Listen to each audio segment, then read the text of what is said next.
Hello, my name is Mike Smith, CEO of Horizon Professional.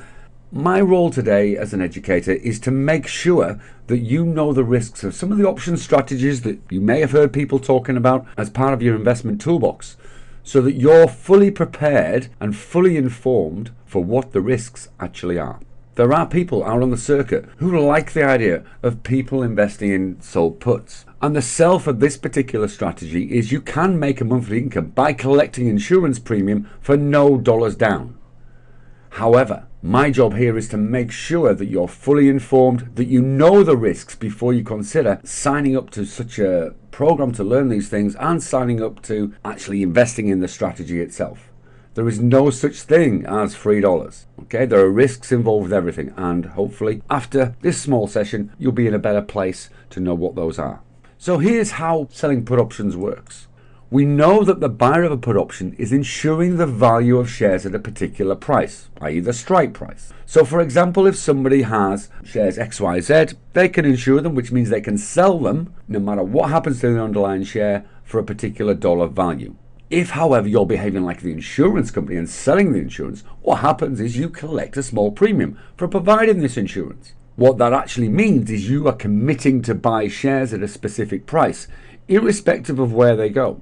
If there's no claim on the insurance, i.e. the option that you've sold is not exercised, then you keep the premium with no cost. That's the plus. So the insured buys a put option at $40, which entitles him to sell his BHP shares at $40, irrespective of whether they're at 40, 35, 25 or 15. For this privilege, he pays a premium of 50 cents a share. The insurer is committing to buy BHP at $40 should the insured wish to exercise that particular option. So 1,000 shares exposure equals $500 premium arriving in the insurer's bank account the following day. So that all looks very attractive.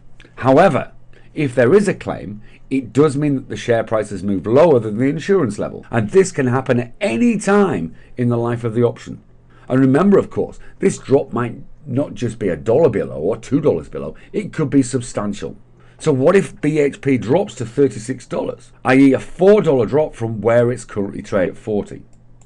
The insurer decides to sell his BHP at $40 to cash in on the insurance, which means that you, the insurer, has to buy BHP at $40. For the 1,000 shares exposure, you're now $4,000 down. So for your $500 premium that you initially received, you now have an asset worth $4,000 less than you paid for it. That's the risk. So what this means to you is, first of all, you should know the risk.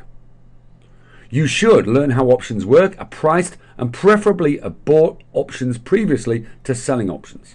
You should always have a trading plan, and of course trade it, that includes clear entry, exit, and position sizing criteria for every strategy that you trade.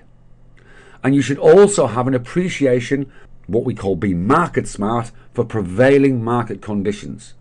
You should not always hold options till the expiry, even if they're above the insured level. There is a time to get out. And one of the common mistakes that people make is it's okay, it's still above the strike price at which I provided the insurance. It doesn't take long, as anybody who's been in the market for any time at all, to see a stock price drop significantly in 1, 2 or 3 days. Never sell put options purely on yield. The fact is, the yield, i.e. the premium you get, is based to some degree on the volatility of the underlying stock. So the more income you get, the more volatile the underlying is. What that means is that it's more likely to trigger the risk event of dropping below the insured value. And never sell put options when somebody else has told you it's okay, because a share won't go below the option you've sold. You need to take responsibility for this. You need to have the trading plan that tells you when to get in and out, and not listen to those who will put you into trades, A, that you don't understand, B, that you don't have an exit strategy for. It's that simple. So trade safe. Know the risk for every strategy. You can check out what we can offer you at www.eliteoptiontrading.com, or email me personally with questions as to how you can trade safer at mike@horizonprofessional.com. Thank you for joining me in this short presentation. I hope it's been useful, I hope it's been informative, and I hope it puts you in a more informed position to make some decisions going forward. Goodbye for now.